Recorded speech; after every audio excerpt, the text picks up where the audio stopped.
Boa tarde a todos. Hoje é dia 2 de julho de 2019, é uma terça-feira e o verbete é do número 4.897. Ele tem 6 páginas, 49 elogias e 7 máximas.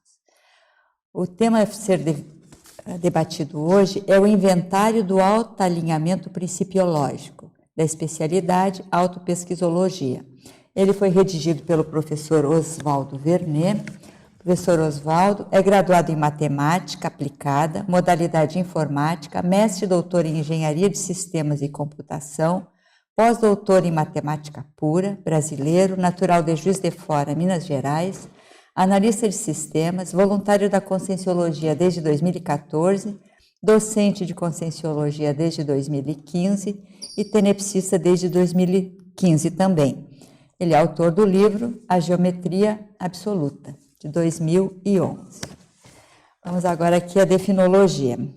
O inventário do autoalinhamento principiológico é o registro técnico derivado dos apontamentos autopesquisísticos da Consim, homem ou mulher, cotejando a conduta pessoal vigente com a ortoconduta prescrita nos diversos princípios conscienciológicos cosmoéticos, visando estabelecer ou aprimorar autoprescrições reciclológicas. O tema central é neutro.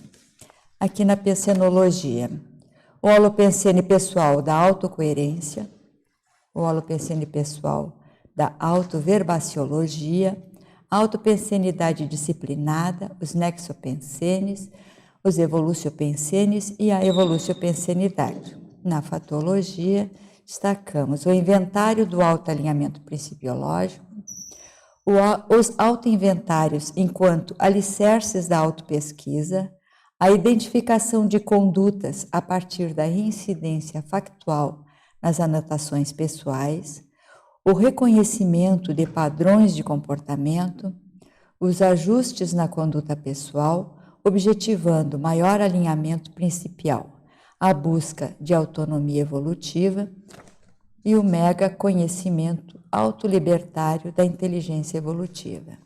Na parafatologia, a autovivência do estado vibracional profilático ao modo de prefácio e pós-fácio dos empreendimentos autoanalíticos.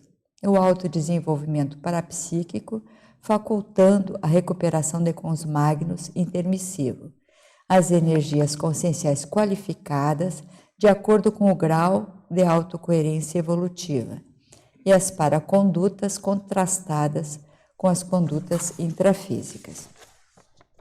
Aqui na argumentologia, o autor traz em procedimento, consoante a algoritmologia, 5 etapas de construção do inventário do autoalinhamento principiológico. Em seleção, 20 princípios conscienciológicos, acompanhados de exemplos de ortocondutas e técnicas otimizadoras pertinentes para a reflexão do leitor interessado na análise do autoalinhamento. Traz ainda um parágrafo sobre realimentação. Na remissiologia, destacamos auto-ultimato cosmoético, princípios cosmoéticos, princípios interassistencial, valor existencial e vivência cotidiana da autopesquisística. O inventário do autoalinhamento principiológico orienta a Consim quanto ao preenchimento das lacunas autoteáticas no tocante às irresistíveis neodiretrizes ortovivenciais conscienciológicas.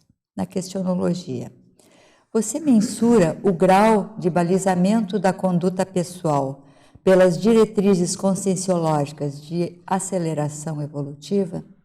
Saberia explicar até o momento o princípio cosmoético mais impactante para as autorreciclagens? Na bibliografia específica, o autor contribui com 6 fontes. Então, agora vamos à mega-análise aqui dos mega-analistas da Enciclosapiens. André Chataloff, Cláudio Monteiro, Cádio de Rossi e Elizabeth Correia. Levantamento, detalhamento, inventário, planilha, ajustes. Indicações, comparação, evoluciologia, prioridades, linearidade. Autoprescrição, principiologia, autopesquisologia, autoalinhamento, registro. paracondutas, autocoerência, balizamento, autorreciclagens e ortoconduta. Então, passamos agora a palavra aqui ao professor Oswaldo, para ele contar como é que foi a ideia de construir esse verbete e como é que foi a escrita do verbete. Boa tarde a todos, agradecendo mais uma vez a oportunidade de estar aqui debatendo, construindo ideias, pedindo desculpas aí pela minha voz rouca, não é sensualidade, é estado gripal mesmo, e agradecendo as pessoas presentes, tertulianos, teletertulianos, equipe técnica, mediação da professora Marilene. Esse verbete ele surge durante a minha frequência no curso Autorreestruturação Pensênica. Foi um curso que eu fiz pela primeira vez em 2017 e repeti ao todo 5 vezes esse curso. 3 vezes como aluno e depois fui convidado a dar aula no curso. Então, 3 vezes como aluno, 2 vezes como professor, que a gente repete, mesmo sendo professor, a gente repete o curso da mesma forma, porque nunca, apesar de as aulas terem os mesmos nomes, nunca elas são iguais, né? Nunca elas saem da mesma forma. Então, há 2 aulas nesse curso que sempre me chamaram muita atenção desde a primeira vez. Uma aula é da professora Cristina Aracaki, onde ela fala do Código Pessoal de Cosmoética, que é uma especialidade que ela estuda, né? A construção do CPC. Ela vem se dedicando a esse estudo há bastante tempo, e ela mostra o CPC como o alicerce que o pesquisador tem para formular um roteiro de autorreestruturação pensênica. Então, eu decido que eu quero reformular ou melhorar a minha pensenidade, a minha maneira de funcionar, de me manifestar pensenicamente, e como que eu alicerço isso? Prescrevendo condutas. Essas condutas entram no CPC. Né? A outra aula que está intimamente vinculada com essa é a aula do professor Roberto Almeida, onde ele fala de metapensenidade. Basicamente, quer dizer, a aula fala de diversas coisas, mas o que me chamou a atenção nela é a continência metapensênica, que, ao que parece, é um atributo exclusivamente da consciência humana. É a capacidade de pensenizar sobre os próprios pensenes. E isso como alavanca evolutiva. É isso que bota a gente para frente. Então, eu fiquei pensando, o que eu pensei? Nessa aula do professor Roberto, ele fala muito dos valores evolutivos, que não entendam como valores intrafísicos, comprar uma casa, ganhar dinheiro, não é isso. São valores existenciais do sentido assim mais amplo, o que te norteia, o que vale a pena para você como consciência. O que você não abre mão para a sua evolução como consciência. Varia de pessoa para pessoa e varia de momento para momento. Né? Existe aquele conjunto básico, não é fácil delinear, é algo que eu venho assim me dedicando, e uma pergunta que eu sugiro que o pesquisador se faça, né? Quais são os meus valores existenciais? Os valores dos quais eu não abro mão como consciência. A evolução, o conhecimento, o saber, a assistência, não sei, cada um aí vai colocar os seus valores. E é claro, existe uma conexão direta disso com o Código Pessoal de Cosmoética, porque eu tenho que alinhar as minhas condutas aos meus valores, né? Procurando o quê? Sempre me aproximar o máximo possível deles. Né? E, num certo momento, eu mudei de técnica na construção do CPC. Eu usava uma determinada técnica, que era a que eu conhecia, e passei a usar a para-axiologia como técnica. Então, desenhar cláusulas do CPC de acordo com os valores. Né? E aí, inevitavelmente, a gente esbarra nos princípios. Conscienciologia ela é rica em princípios. Na verdade, ela é um conjunto de princípios de aceleração evolutiva. Portanto, os princípios eles têm uma formulação teórica, mas eles são bastante práticos. Eles são para ser colocados em prática. E como que a gente coloca os princípios em prática? A partir das condutas, a partir da autoprescrição de condutas. Então, nessa reescrita do CPC, eu inevitavelmente fui parar nos princípios. E aí eu fiquei pensando, né, bom, os princípios, eles nos dão nortes, eles nos dão diretrizes. Então, primeiro, como é que a gente lê um princípio da conscienciologia? Cada um vai ter a sua leitura de acordo com o seu momento. Mas esse é o primeiro exercício que eu fiz. E está aqui na argumentologia. Eu selecionei 20 princípios. É claro que existem muito mais. Eu peguei esses 20 porque talvez são aqueles que eu já consigo compreender alguma coisa, que não quer dizer que eu consiga sempre praticar. E a partir desses princípios a gente vai aprofundando. Quais são as ortocondutas, ou seja, aquelas condutas melhores, ideais, que estão associadas a cada princípio, né?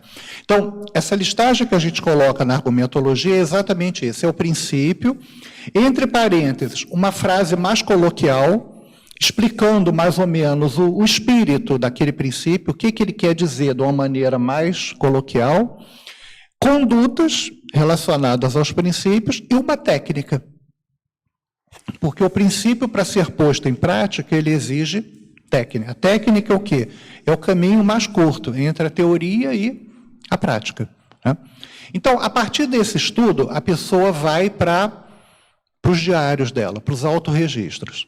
E começa a ver, começa a assinalar, a destacar dentro dos autorregistros como andam as minhas condutas. E até que ponto elas estão parecidas com essas ortocondutas, que são derivadas dos princípios, e até que ponto elas estão distantes e precisam ser melhoradas. E isso dá uma dica muito grande na hora de construir o CPC, porque eu vou trabalhar o quê? Em cima desses gaps, né? Aonde que a minha conduta está falhando e o que eu tenho que fazer para realinhar essa conduta aos princípios e aos meus valores existenciais. Então, é juntando três coisas, é paraaxiologia, principiologia e cosmoeticologia. Foi basicamente isso que a gente pensou. Prescritivologia. Autoprescriciologia, não sei se existe, mas porque o CPC, ele é, no fundo, um conjunto de autoprescrições, né? Mas a gente não pode ter uma visão muito restrita disso, não é só para consertar erro. Às vezes, para realinhar com o valor, isso é mais importante do que só consertar o erro. Só consertar o erro é pouco, porque a pessoa pode consertar o erro e não fazer nada com aquilo. Você tem que estar alinhado com os seus valores evolutivos. Então, a errologia é uma das técnicas para construir o CPC, mas, pelo que eu tenho visto, ela sozinha não funciona. Precisa dessa parte da paraaxiologia, da gente pensar o que importa para mim como consciência. Que consciência que eu quero ser, na verdade. E o CPC espelhar isso em termos de prescrições.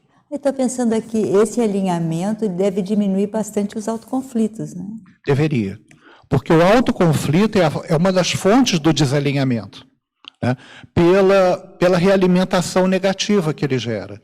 A pessoa tem aquele conflito, daí vem, às vezes, um escondimento, ela não quer mostrar que ela tem aquele conflito, daí vem a baixa autoestima, e da baixa autoestima vem uma série de atitudes que realimentam o conflito. Então, você tem toda a razão, esse realinhamento tende a mexer nas raízes dos conflitos, né? Que são as causas das incoerências e das... Agora as perguntas lá de Conceição dos Ouros, da nossa voluntária lá. Na Fatologia, página 2, antepenúltima linha. Pode comentar a respeito dos ajustes na conduta pessoal, objetivando maior alinhamento principial? É isso que a gente falou, né? Você, a partir dos seus registros pessoais, você vê aonde a sua conduta está se afastando daquelas condutas prescritas pelos princípios, né? Pega, por exemplo, o princípio da descrença, que é um favorito, né? É o que responde para mim a questionologia. Qual é o princípio que mais impacta para mim? No meu caso, é o princípio da descrença, né? O que ele prescreve? Não admita nada a não ser pela autovivência. Então, o que o outro fala para você pode ter muita lógica, mas você já tem experiência para tomar aquilo como uma verdade, né? Então, eu vou olhar lá nos meus registros. Quantas vezes eu fui no bico dos outros, né, sem ter, na verdade, o respaldo da autoexperimentação. Entende? E fazer isso, a pessoa escolhe os princípios com os quais ela quer trabalhar de acordo com os seus valores. Essa é que é a graça da técnica, né? É que ela é toda auto-orientada.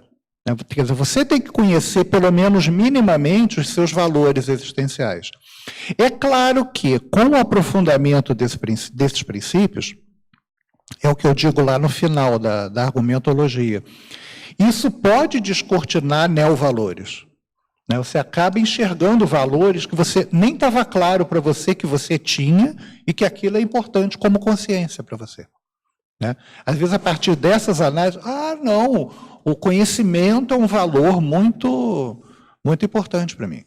Às vezes isso não estava claro. Às vezes, só pelo realinhamento da conduta que a pessoa vai perceber que ela está perseguindo uma meta que ela nem sabia, que está meio íncita. Ok, agora aqui, ela continua pedindo para você expandir sobre a seção enumerologia. Numerologia eu quis falar um pouco, já que essa revisão das condutas vai gerar prescrições, é mais ou menos uma qualificação das prescrições, né? Um pouco autoexplicativa. A que eu acho talvez mais importante de comentar aí é a autoprescrição preservadora, né? Porque não é preservadora no sentido de estagnadora. Eu vou me prescrever, então não vou fazer nada, eu vou ficar quietinho, porque está tudo bom. Não, é preservar aquilo que você já tem de bom. Que muitas vezes a gente se esquece, né? A gente quer só corrigir os erros, mas esquece que a gente tem uma série de acertos que tem que ser preservados, até para conseguir corrigir esses erros. Então, a autoprescrição preservadora, ela vai gerar aquele tipo de cláusula no CPC, que é para você lembrar daquilo que você já tem e que você gostaria de manter, como suporte aí do seu conjunto, né, de autoprescrições. Né? Então, não é só autoprescrição no sentido de corrigir, é no sentido também de manter o que você já conquistou de bom. Ok. Agora, em parafatologia, na página 2, na última linha, pode aprofundar quanto às paracondutas contrastadas com as condutas intrafísicas? Porque quando a gente fala de conduta, às vezes a gente pensa muito só aqui nas condutas do dia a dia, intrafísica, não dei bom dia para o porteiro, não. Mas como é que a pessoa procede extrafisicamente? Porque essas condutas também são da consciência. Como é que é a sua noite a noite, não é o dia a dia, né? A sua noite a noite extrafísica? Como é que você se porta? Você chega numa Comunex, você nunca entrou lá. Como é que é a sua conduta? Como é que você aborda? Como é que você se dirige? Você encontra uma consciência que você nunca viu. Como é que você chega até ela? Ou não chega? Entende? Então, muitas vezes essas condutas, devido a um estado de um pouco mais de lucidez, elas podem diferir das condutas intrafísicas normais, habituais. E elas têm também que ser levadas em conta, porque a gente não é só a vida intrafísica. Né? A gente é uma consciência, enquanto consim, a gente tem aqui o estado intrafísico, mas tem o estado projetado também, onde, teoricamente, a gente devia ser um pouquinho melhor do que a gente manifesta aqui. Né? Então, o quanto a pessoa já tem noção das suas paracondutas, né, extrafísicas, o quanto elas divergem da intrafísica e o quanto isso vai fazer diferença nesse rol aqui de alinhamento. Né? Agora... O ideal é que a gente seja melhorzinho extrafisicamente, né? Está ali expandido, com mais lucidez, mesmo que não lembre depois, mas pensar também nas paracondutas, por isso que eu coloquei esse item. Interessante, é o ideal, não é? É o ideal. Bom, né? Agora, aqui em efeitologia... E se a conduta for a mesma em qualquer dimensão, aí é o melhor ainda, né? Aí é o melhor ainda. Aí a autocoerência interdimensional, né? Em qualquer dimensão, a pessoa tem ortoconduta. Isso aí é a nossa... Ela estava esperando a intervenção aqui da... Não, eu só quero acrescentar que aí você chegou na conduta consciencial mesmo. Perfeito. É a ação ou manifestação da própria essência da consciência conquistando e manifestando o seu maior nível evolutivo, né? Eu digo maior porque sempre vão ter outros, né? Ok. Aqui na efeitologia, na página 2, na primeira linha, pode expandir o efeito autodesassediador da compreensão profunda dos conteúdos dos princípios conscienciológicos? Posso. Não só pela reformulação da conduta que eles trazem, mas a compreensão teática de um princípio, ela tem um efeito de desassédio mental somático para a pessoa. Né? Você começa, por exemplo, quando eu fiz essa lista de 20 princípios, você começa a refletir sobre cada um. Aí você vai pensando, dentro daquele princípio, quais são as condutas que estão previstas ali dentro. Né? Então, conforme você vai se aprofundando, isso dá um efeito de autodesassédio. Não quer dizer que daí a 5 minutos você não possa escorregar e fazer tudo ao contrário. Sempre pode. O ideal é ir melhorando nisso, mas o mero refletir sobre esses princípios e sobre a aplicação deles, que também não pode ficar só na teoria, né?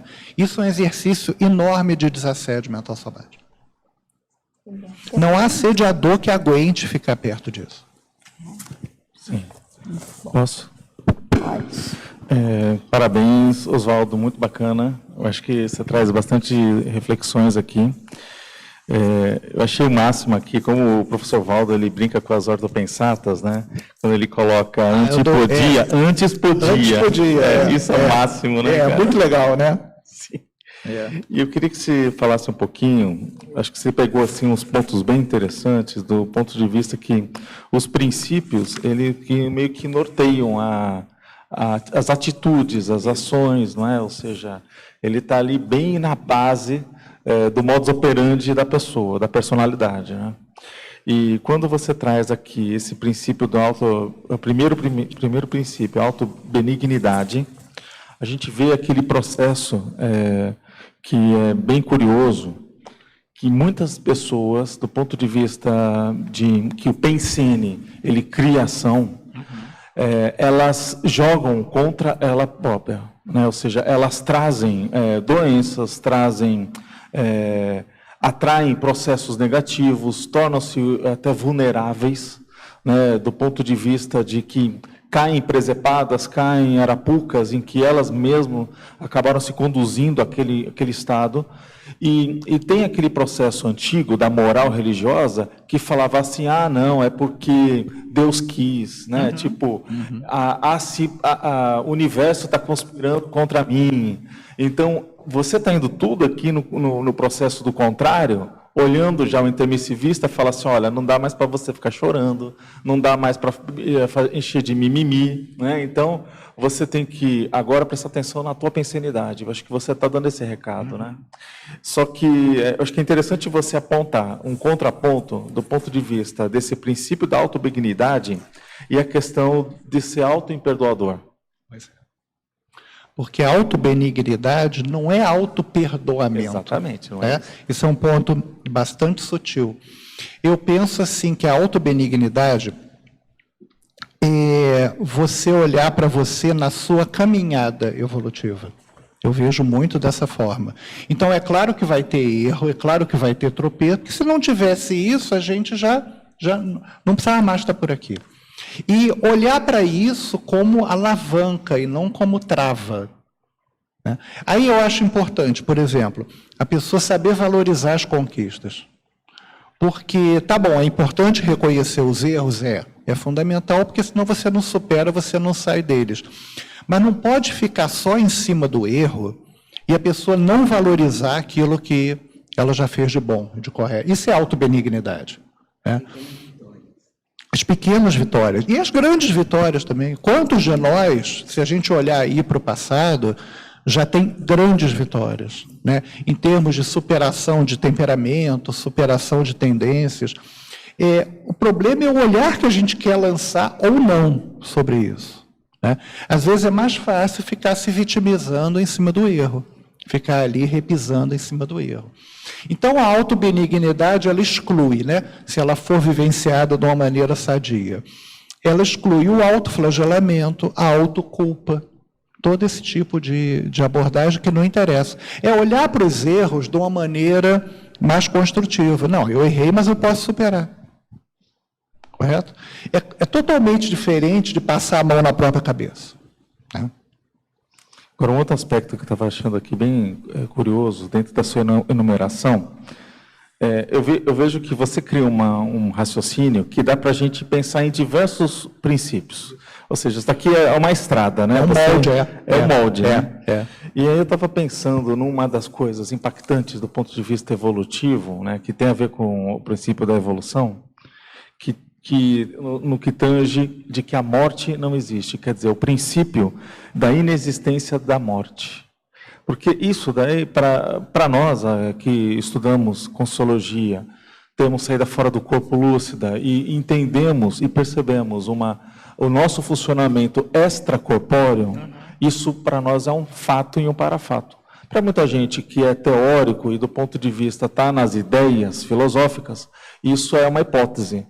O que a gente traz? O que você faria, do ponto de vista de conselho, para a pessoa ter isso como princípio pessoal? Ela adquirisse como princípio pessoal? Eu acho excelente essa pergunta, porque, repara, o conflito com a morte, ele alimenta uma subcultura enorme dentro da SOCIM. Exatamente. E aí eu vou incluir boa parte da filosofia. Boa parte das filosofias se preocupa em ficar naquela bobajada de eu vou morrer, eu vou deixar de existir. Tá? Então, quando isso é superado, metade da filosofia você joga fora. E tem as outras coisas, filosofia não é só isso, é claro. Né? Mas eu penso que para a pessoa atingir esse patamar de ter a certeza íntima de que quem morre é um veículo, né? Que o que é descartado é um veículo, precisa de uma experiência aí que é a projeção. Sim. Porque, do contrário, mesmo a pessoa é claro que a gente tem várias... É claro por quê? Ela está nas hipóteses. Está nas hipóteses ainda. Né? Eu penso que uma experiência decisiva aí é a autobilocação. É quando... Eu já falei disso num verbete onde eu falo de desconstruções. Que a autobilocação consciencial, ela desconstrói boa parte da convicção materialista.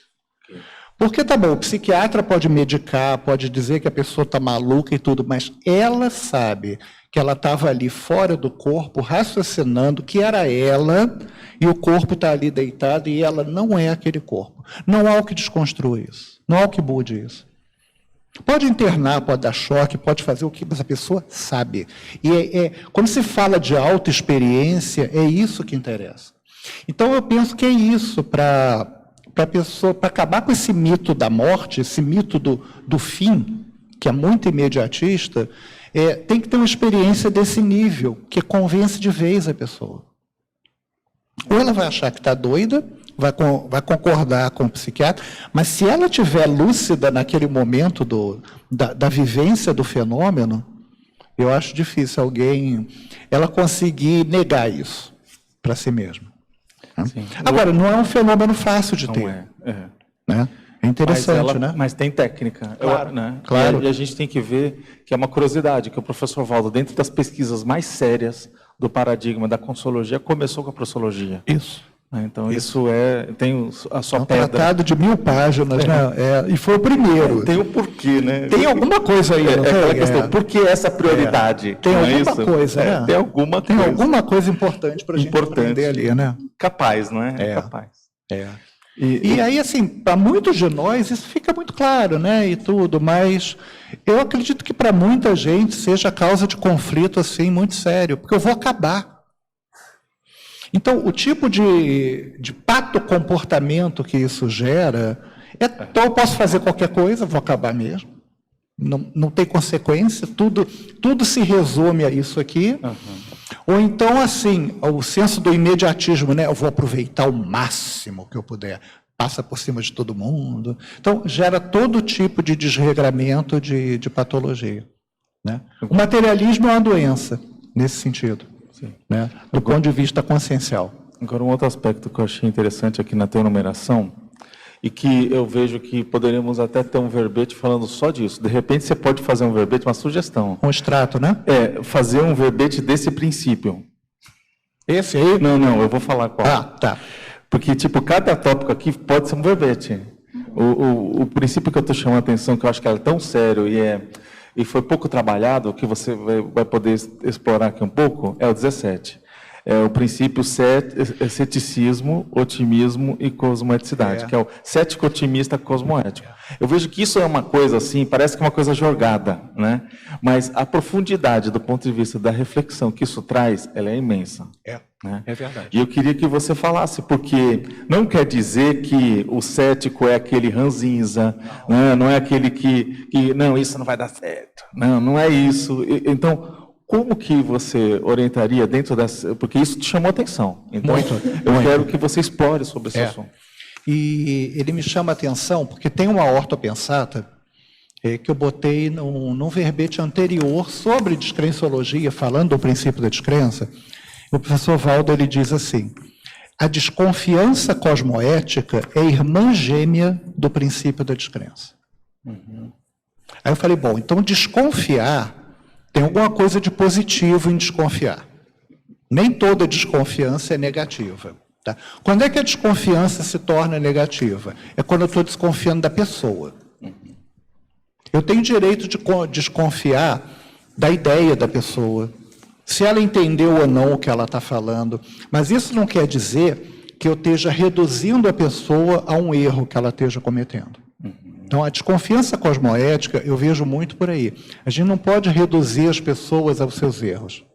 Né? A pessoa é mais do que aquilo que ela está manifestando naquele momento. E aí eu tenho todo o direito de duvidar, mas não é duvidar de uma maneira depreciativa, não é duvidar achando que, já que ela falou aquilo de errado, ela não é capaz de mais nada. Não.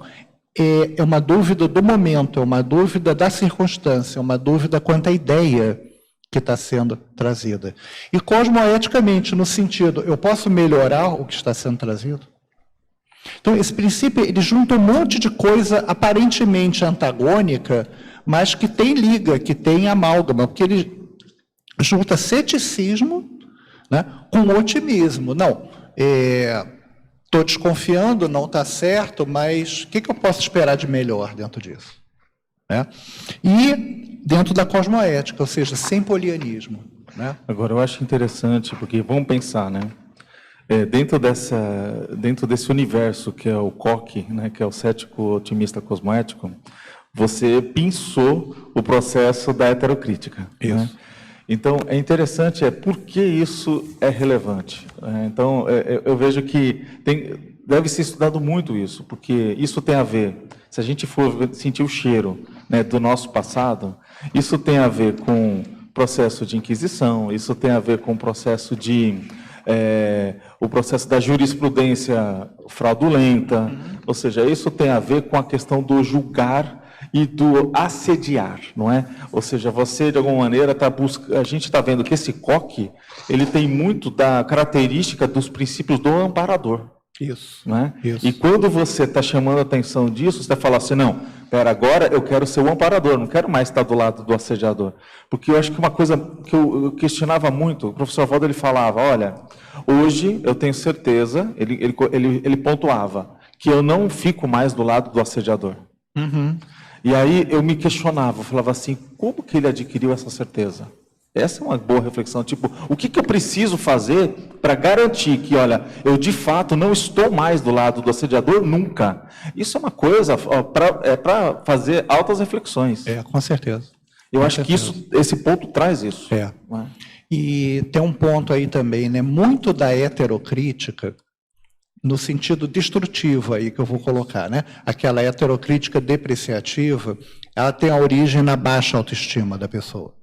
Então, a pessoa deprecia o outro e tudo porque ela em si, ela já se sente tão mal que aquele mal não pode ser só dela. tem que estar também ali no outro. Né? E esse princípio, se ele for levado a sério, se ele for traduzido em condutas, ele acaba com isso. Né? Não é sinônimo, Mas o que cabe aqui dentro desse princípio? A heterobenignidade. A gente falou da autobenignidade, é olhar para o... Se o amparador... Vou me colocar no lugar do meu amparador. Vou pegar meu amparador de Tenepes, por exemplo. Se ele não tivesse heterobenignidade comigo, ele não poderia ser meu amparador. Não tinha como. Como é que ele vai supervisionar a sessão de Tenepes com uma pessoa que faz tanta besteira? Se ele não conseguisse enxergar dentro disso tudo um conjunto aproveitável de traços. Entende? Então, eu acho que é o princípio do amparador, acho que você falou tudo. É o princípio da amparabilidade. É conseguir olhar para as outras consciências dessa maneira. Oswaldo, boa tarde, meus parabéns. Ah, claro, desculpa, eu não vi. Estou perdido. É só acrescentar o seguinte, que tudo que você está formulando ou está sendo debatido aqui... Agora sim? Sim, agora sim. Tudo, assim, eu estou percebendo assim, como tudo que está sendo debatido e discutido está trazendo um ponto ou um nível novo de pensamento, de sentimento e de energia. Então, um nível de pensene mais articulado, mais novo mesmo, é novo. Esse novo traz uma dificuldade de adaptação e de manutenção. Então, mas acho assim muito importante estar ressaltando isso. Que é que eu não encontrei aqui neofilia.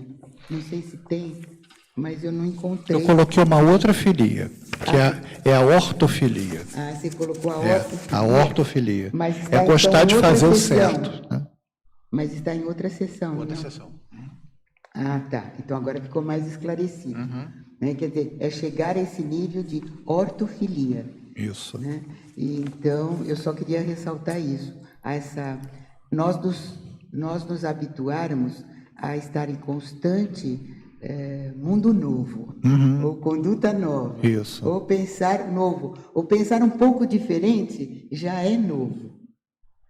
E, às vezes, nós nos amedrontamos com isso. Nós nos paralisamos, quando é algo assim que faz irmos para frente, caminharmos, né? Era só isso. Deixa eu só fazer um complemento, então. Eu acho que se esse verbete tem algum mérito, incentivar as pessoas, aos pesquisadores, a olharem para os princípios, não ficar repetindo os princípios da conscienciologia mecanicamente, como a gente vê muito, mas se habituar a refletir sobre os princípios. Foi isso que eu tentei fazer aqui com esses 20 princípios, um esboço, né? É claro que se a gente pega um princípio desses, você escreve dentro da tua vivência, então, o quanto você quiser, né? Mas eu penso que falta esse exercício de reflexão sobre o que esses princípios realmente... Que foi o que você fez agora, exatamente nessa pergunta. O que esses princípios estão dizendo exatamente? O que eles estão norteando? O que eles estão trazendo em termos de conduta? Eu acho que falta isso. Né? Então, se tem algum mérito aqui, eu penso que seja esse, trazer a necessidade dessa reflexão.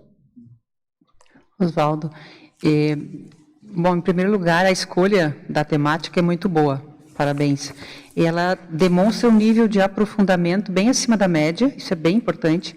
E o que você traz tem uma relação direta com a cosmoética. Né? O pessoal da Cosmoethos traz, a base do que se traz lá é a clareza dos princípios pessoais. Né? Tanto que no verbete Princípios Cosmoéticos, a Adriana deixa uma lista de princípios muito significativo, muito importante. Eu estudei bastante esse verbete. Exatamente. É muito bom. Né? É muito então, bom. Você consegue aplicar princípios ao seu holossoma e à sua estrutura intraconsciencial. E abrir a janela, a porta para isso é um diferencial bem significativo, por isso eu te falo a profundidade da escolha do seu tema. Né? Ele é bem importante. Aí eu vou te cortar, porque aí eu vou fazer uma propaganda. Já que você falou desse verbete da professora Adriana Rocha, não percam o artigo que ela escreveu para o segundo número da revista Neologos. Que é um estudo sobre princípios cosmoéticos dentro da principiologia dos verbetes. Como é que, olhando para a principiologia que um determinado verbetógrafo escolhe ao longo da sua produção, como é que a gente pode tirar elementos disso para análise. Tá? Legal. Então, não percam o segundo encontro de enciclopedistas em agosto, e em especial esse artigo, que está lá na revista. Legal. Isso é a cara dela, a Adriana, ela traz muito nela a questão dos princípios, né? Então, quando a gente trabalha junto com ela e com o Regson pontua a questão dos valores e ela sempre pontua muito a questão, o aspecto dos princípios e a relação do princípio em embasar as regras ou as condutas. Né? E você tem a base, quando você tem clareza do princípio, uma série de regras e condutas ficam mais claras de por onde escolher e por onde ir. Né? Porque às vezes a gente não sabe o que é o menos pior ou o melhor dos piores, mas quando você coloca o princípio, aquilo aparece, fica claro. Né? Parece que são as próprias leis que nós criamos, né? Não precisam leis externas ou uma constituição para que você obedeça e haja corretamente, né? São as nossas próprias leis a partir dos princípios. E cada um desses princípios, desculpa, eu estou te cortando pela segunda vez, porque a discussão vai ficando interessante, a gente vai... o que eu acho mais legal é que cada um desses princípios vai ressoar em cada consciência de uma forma diferente. Então, o André vai fazer uma leitura, você vai fazer outra, Pilar vai fazer outra. É claro que tem uma costura comum, né, entre todos eles. Só que cada um vai tirar para si aquilo que está mais próximo do seu micro-universo. Mas olha que interessante, seguindo na sua linha de raciocínio, que impacto que dá na vida da pessoa ela olhar para os princípios dela. Ela está olhando para a essência dela, o que ela é. Ela está colocando o espelho na frente, poxa, o que eu sou? Por onde eu estou me norteando? Por onde eu estou andando? Então, isso é bem profundo mesmo. Pode chegar nesse nível de lucidez, de você se autoconhecer, né? Ter autocognição. A sua autocognição está aí. Né? Foi o que o Oswaldo falou há pouco tempo, quer dizer, o próprio fato da pessoa pensar sobre os princípios dela já é autodesassediante e já é extremamente homeostático. Né? Por onde ir? Então, a pessoa pode pegar lá a lista dos princípios cosmoéticos e ir ticando qual que é a relação e o quanto isso ajuda ela. E até escrever. A gente não tem muitos, não tem 50, mas tem alguns que norteiam, que é a nossa cara, né? Que tem mais o nosso jeitão aí. Então, e eu fiquei curiosa sobre, já que a gente falou de leis, né? Na Legislogia, página 3, você traz a primeira lei da inevitabilidade evolutiva. Isso. Essa palavra, eu queria que você falasse sobre a inevitabilidade. Pelo seguinte, ao que parece, né, pelo que a gente entende da evolução, ela tem um caráter irresistível. Então, por mais que a consciência ou o princípio consciencial ele lute contra, uma hora existe uma saturação, uma hora que eu digo é ao longo da trajetória holobiográfica, não é uma hora dentro de uma vida. Né? Uma hora aquilo satura e a pessoa não aguenta ficar naquela condição. Então, eu penso assim que a autoincoerência é tão grande que a pessoa se força a mudar. Ela não consegue ficar... A autoincoerência é um dos estados conscienciais mais desconfortáveis que existe. Então, a pessoa, quando cai naquilo, alguma coisa, não sei, parece intrínseco da consciência isso, querer evoluir. Porque a gente luta, é teimoso, não quer, fica 30 vidas fazendo a mesma coisa, mas uma hora a pessoa... acaba, por isso que eu trago essa da inevitabilidade nesse sentido, porque parece que é íncito da consciência evoluir. E tem um ponto aí que dá para a gente associar, Oswaldo, que quando a pessoa ela não escolhe essa linha, de alguma forma, em algum local do holossoma dela vai bater pino. Às vezes pode bater pino no corpo, às vezes pode a pessoa ter uma depressão e não ter essa clareza do processo evolutivo. Né? No holossoma com certeza, mas eu acho que é mais do que, eu acho que é intraconsciencial mesmo. Porque para refletir no holossoma é porque a consciência está doente. Sim. Então a intraconsciencialidade ela está perturbada, ela está incoerente. Precisa ela está num patamar de instabilidade onde ela não se sustenta. Aí pipoca nos veículos, mas o veículo eu penso que seja consequência. Aparece ali. Toda doença física ou extrafísica, ela começa na consciência. Legal. Ela começa em algum estado de incoerência dentro do micro-universo consciencial, cuja ponta vai ser uma patologia. Já que você falou de incoerência, certamente tem uma incoerência com os princípios dela aí também. Com certeza, com certeza. E, Oswaldo, aqui na página 2, na ciclologia, o primeiro ciclo, você trouxe o ciclo de reconhecer, assimilar, praticar, aperfeiçoar em relação aos princípios evolutivos. Como que você assimila e reconhece? Eu queria que você falasse sobre esses dois pontos, a diferença entre reconhecer e assimilar. Reconhecer no sentido de perceber a validade daquilo como autonorma, como autolegislação. Né? Então, eu olho para o princípio da descrença, eu digo, não, é isso mesmo. É isso aí. Eu posso olhar para outros princípios e, no meu momento evolutivo, aquilo ainda não fazia tanto sentido. Mas tem alguns princípios que eles batem muito profundamente na pessoa. Então, o reconhecimento é isso. Não, eu reconheço que isso aqui prescreve condutas que eu quero seguir. Legal. Que eu gostaria. E a assimilação é isso, é no sentido do momento que você reconhece, você se aprofunda naquele universo do princípio e começa a extrair dali o que não está sendo feito e o que já pode ser feito e o que já está sendo feito. E aí a dúvida em relação, nessa linha de raciocínio eu fiquei com uma dúvida aqui que você trouxe, porque na definologia, você, na página 1, claro, você trouxe o inventário, né, que é o próprio título, o inventário. E como sinônimo, você colocou planilha. Isso. Inventário e planilha, você faz a diferença entre um e outro? A planilha você aprofunda, associa com alguns itens? A planilha é a materialização do inventário. Né? Eu vejo dessa forma. Porque essa relação de 20 aqui não é o inventário. Isso aqui é uma reflexão sobre os princípios. O inventário, você vai ter que olhar os seus autorregistros, os seus apontamentos, examinar como estão as suas condutas e o quanto elas se aproximam ou não dessas condutas aqui, se for o caso de você estudar esses 20 princípios, por exemplo. Tá? Então, o inventário é mais do que essa lista que está aqui. Tá? O algoritmo está na seção anterior. Como que constrói o inventário? Então, a planilha seria a materialização disso. Você traz, escreve, materializa e associa. Você pode colocar na planilha valor, princípio, legal, ortoconduta, conduta, o que eu já faço dessa ortoconduta, o que eu não faço ainda. Beleza, bacana. Obrigada. Andressa. Aliás, elogiaria a questão do algoritmo que você acabou de mencionar, que ele ficou assim muito claro, como o passo a passo, assim, muito didático. Aí mostra aí a matematização aí sua e da técnica também que você está trazendo. Eu queria que você comentasse um pouquinho da codigologia, esse primeiro código, o Código Pessoal de Sublinhamento, favorecendo a identificação de condutas na hermenêutica autovivencial. Explique isso um pouquinho.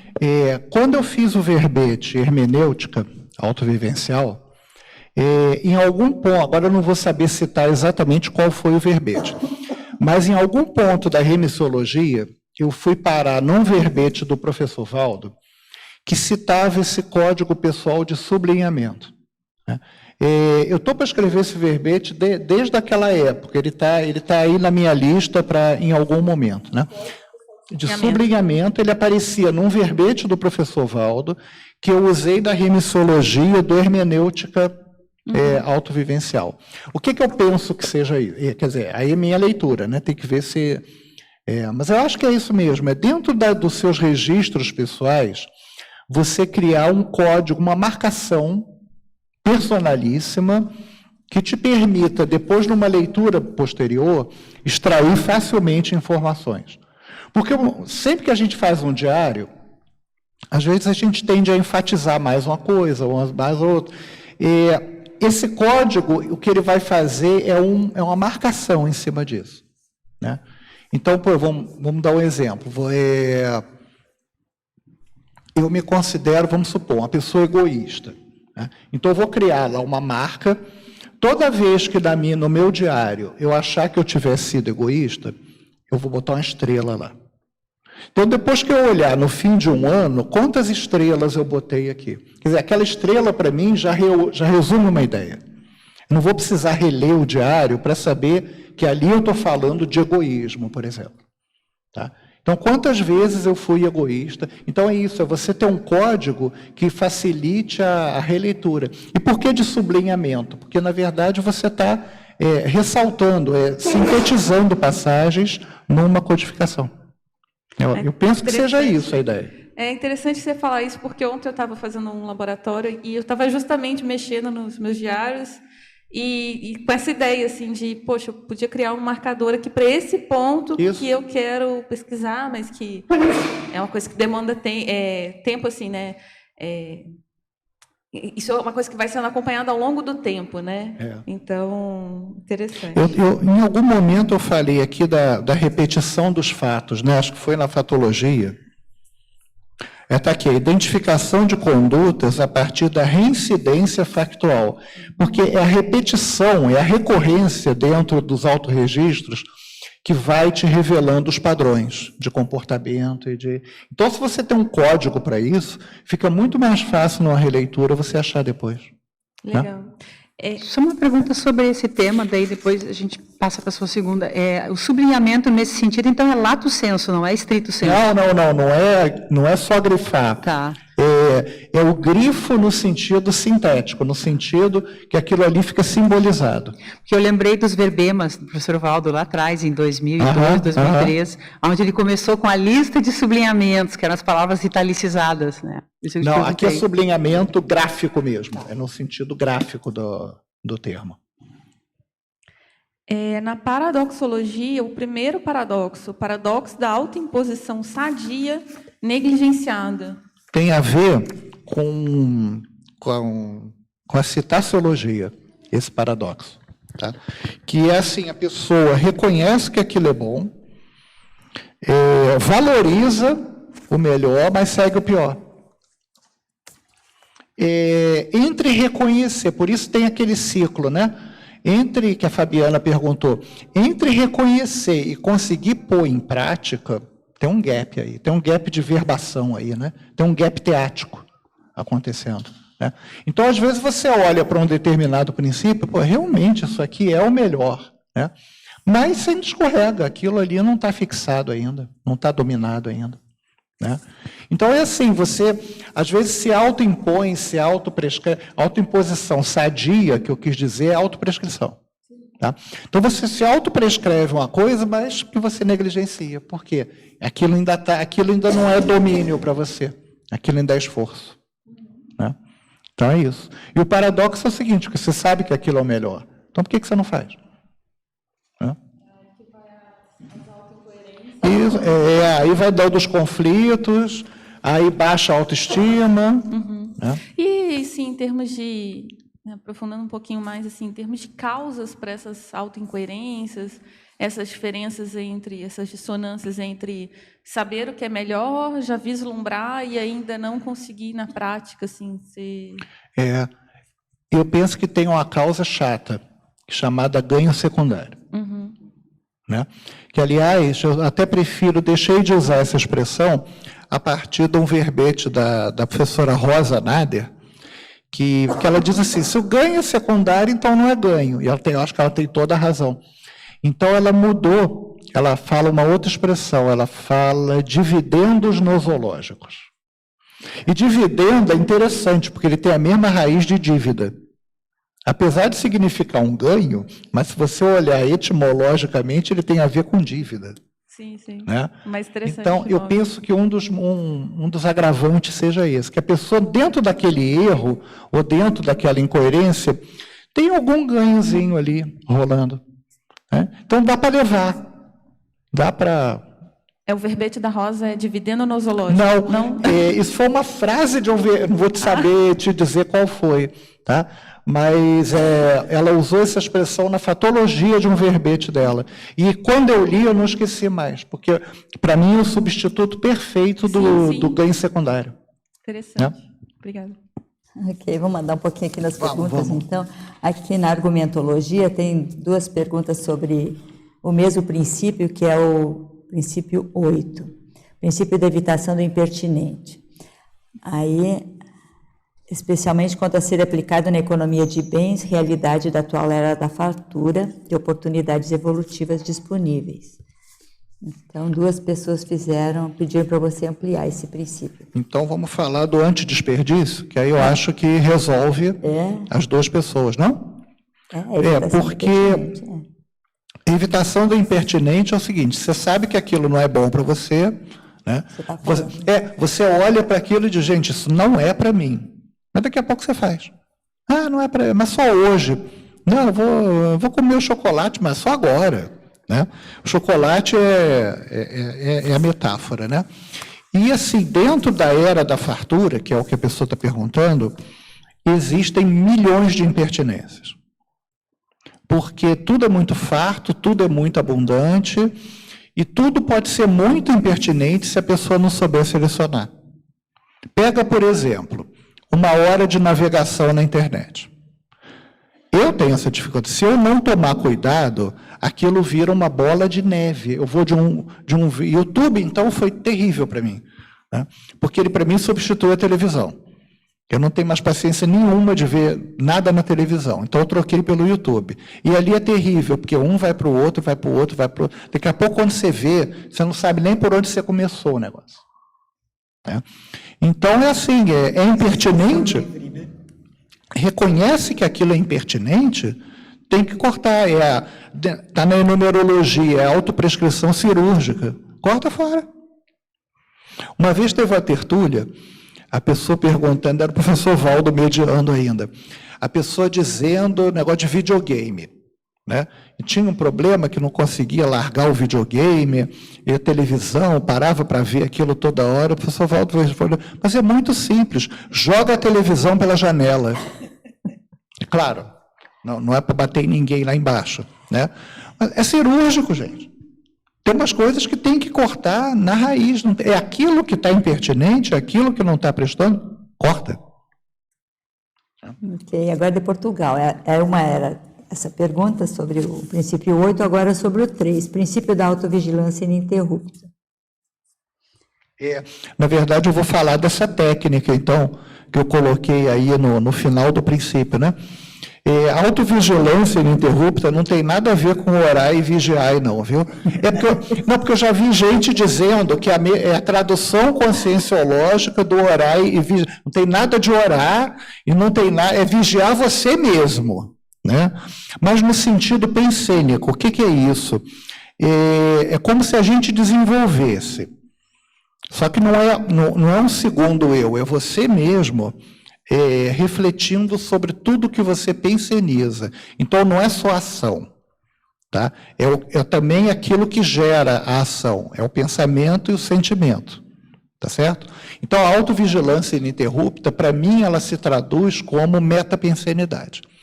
Se você tem esse exercício da continência metapensenidade, você vê que o teu pensamento está desviando, corta. Isso é a continência. Então, aquele ciclo de patopensia, que às vezes começa com uma bobagemzinha, você vai olhar daqui a 5 minutos, aquilo está uma bola de neve, né, com todas as ligações extrafísicas que aquilo estabelece, cortar do início. Então, a continência metapensênica é que eu acho que traduz bem essa vigilância ininterrupta. Ok, ela está pedindo também aqui na sindromologia a evitação da síndrome da parerudição desperdiçada. Pois é, isso é um problema sério, principalmente nos intermissivistas, né? Porque a pessoa passa pelo curso intermissivo, então ela tem uma série de noções avançadas, aí ela chega, em algum momento tem contato com a conscienciologia, recupera esse conhecimento todo e desperdiça. Exemplo típico, que a gente estava falando no início, ali respondendo ao André, projeciologia. Qual é a valorização que se dá atualmente à projeciologia? É muito pouca. E isso é para erudição. Tá certo? Então, Porto Alegre, ela está pedindo para você expandir sobre as 3 ortopensatas. Não é pouco, né? Não é pouco, são as 3. Não, é até bom que eu releio, porque como eu já escrevi há um tempo, e a ortopensata não é uma coisa que eu leio assim para preparar o verbete, né? A primeira eu botei por causa do trocadilho, mas ela traz um recado muito sério, né? Que ele diz assim: antes podia alguém ficar sem o princípio da descrença. Agora, anti-evoluciologia não é mais... Então, olha a seriedade disso. Ele não está relacionando o princípio da descrença com qualquer coisa. Ele está relacionando com a evolução. O que eu tiro dessa ortopensata? Não dá para evoluir sem o princípio da descrença. Aí cada um vê aí o que acha do princípio da descrença. Né? Quer dizer, de uma brincadeira, de um trocadilho, tem um recado muito sério, né? O segundo, que é a ultrapassagem, tem um recado sério também. Uma coisa é você se inspirar nos exemplos do passado. As personalidades, os vultos históricos, os filósofos, os escritores, que não necessariamente, do ponto de vista evolutivo, deram um bom exemplo. Outra coisa é você se inspirar de acordo com a escala evolutiva das consciências. Então, quais são as consciências que já galgaram estágios mais avançados do que o estágio onde eu penso que eu me situo? Então, eu vou pensar imediatamente em quem? Eu vou pensar no desperto. Eu não vou pensar no serenão, não. Sinceramente, eu não penso em serenão. Porque falta cognição para entender, no meu caso, o que é serenismo. Eu vou pensar na desperticidade. Né? O que é essa figura do desperto? O que é chegar num estágio, aí a desperticidade total, né, de não sofrer assédio e não me contaminar com assédio?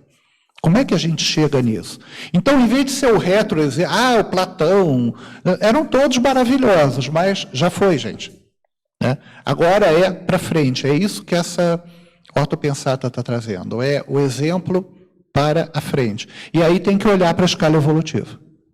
Não tem muito jeito. Que pelo menos é a aproximação que a gente tem até determinado ponto aí da trajetória da consciência humana, que é o ponto onde você chega em consciência auxiliar. A partir disso não sabe nada. Né? Mas até lá já está mais ou menos mapeada. E a terceira é porque por que eu coloquei? É porque ele destaca a questão do autoexemplo. Né? Que todo conselho, ele só repercute, ele só reverbera se ele tiver como base um autoexemplo. Senão aquilo é da boca para fora. Né? Por que muita educação de pai e mãe não funciona? Porque eles próprios violam aquilo que eles querem passar para o filho, aquilo que eles estão cobrando do filho. Aí não tem como, porque a criança não é burra, a criança é uma consciência milenar. Ela vai olhar para ele, mas não faz isso. Né? Então, o conselho muito bom mas e o autoexemplo? Que às vezes até dispensa a palavra. Basta você ser dentro daquele exemplo. Né? Bom, agora lá de São Pedro da Aldeia, ela está pedindo para você esclarecer a exemplologia. Vou achar ela que eu... o restrito e o amplo, né? O restrito é o seguinte, é mais ou menos, a base dele está aqui. Eu pego alguns princípios, né, mas assim, sem nenhum viés temático. Não, ao contrário, o restrito é com viés temático. Então, eu vou pegar, assim, todos os princípios que, de alguma forma, falam diretamente da interassistencialidade. E vou trabalhar com esses princípios. Então, tem um tema ali para construir o meu inventário. E o outro é fazer isso com princípios, assim, aparentemente sem nenhum tema por detrás. É claro que tem alguns temas que vão estar sempre presentes, né? Mas a escolha dos princípios não está subordinada a uma temática, necessariamente. Né? Eu posso fazer isso com princípios estritos dentro de um tema ou com princípios gerais. Né? Essa lista, por exemplo, aqui, ela é geral, não tem nenhum viés. Eu peguei 20 princípios, mas não tem nada assim. Está tudo falando de assistencialidade. Não está. Tem uns que estão falando de outras coisas aqui. Pelo menos em princípio, né? É do interesse do momento. É, o interesse do momento. Ok. Agora de Curitiba, na Estrangeirismologia, página 1. Qual a principal dificultador para os intermissivistas do preenchimento do gap autoverbaciológico? Eu penso que é isso que a gente comentou, né? Existe aí uns pseudo-ganhos que fazem com que o erro, às vezes, temporariamente, ou a insistência no erro, compense mais do que a dedicação ao acerto. Então, isso vai gerando aquele gap, vai gerando aquela brecha, né? E qual é o esforço prioritário da gente? É tentar minimizar essas brechas, tá? Então, eu sei o que é bom, eu sei o que é melhor, por que eu não estou fazendo? Né? Okay. Eu chego na sala de aula, como docente, e recomendo que as pessoas tenham que fazer técnica projetiva. Eu faço. Porque as consciências vão dar gargalhada de mim. A pessoa que está lá não está sabendo se eu faço técnica ou projetiva, não. Mas o meu assediador, que está sentado na turma, ele vai dar gargalhada lá, está mandando fazer técnica, e não faz nenhuma. Dorme de roncar toda noite. Tá certo? Então é isso, as recomendações estão alinhadas com os exemplos, né? Eu chego assim e digo, todo mundo tem que escrever verbete. Eu escrevo verbete? Estamos fazendo força, né? Esse aí eu posso falar alguma coisa já, né? Mas tem coisa que eu não posso recomendar. Eu posso dizer assim, olha, o ideal mas eu vou logo pontuar, mas eu também não faço. Porque aí a risada lá da Consciex perde ele mesmo admite que ele não faz, né? Então, não é que a gente não possa recomendar o melhor, a gente pode, mas a gente tem que também, ao mesmo tempo, reconhecer que ainda não está fazendo, né? Lembrando que tudo é temporário, né? Ainda bem que tudo passa, né? Com certeza. Agora aqui, entre os 20 princípios, ele questiona qual que você teve maior dificuldade em aplicar teaticamente. Você já falou bastante do 5, que é o princípio da descrença. Ele está pedindo para você ampliar também o princípio da comunicação eficaz. Esse é complicado. Eu andei trabalhando nesse princípio e sempre que a gente trabalha num verbete, é um autotrabalho, né? Eu andei trabalhando nesse princípio quando eu escrevi sobre antiprolixidade. Foi um verbete, foi um dos primeiros que eu defendi, né? E, na época, eu fiz um questionamento, por que a prolixidade me irritava tanto? Por que quando a pessoa começa com aquele discurso interminável, que ela abre um monte de parênteses e não fecha, eu imediatamente me desinteressava do que... Aí eu resolvi escrever esse verbete, só que eu fui pelo anti-prolixidade, que eu acho que está muito alinhada com esse princípio, né? Comunicação eficaz é aquele sinergismo, né? Palavra certa, hora certa, interlocutor certo. Isso aí é impressionante, porque é a base da TARES, é a base da tarefa do esclarecimento, né? É você dizer exatamente o que aquela pessoa precisa ouvir, que vai levar ela a uma reflexão naquele momento apropriado.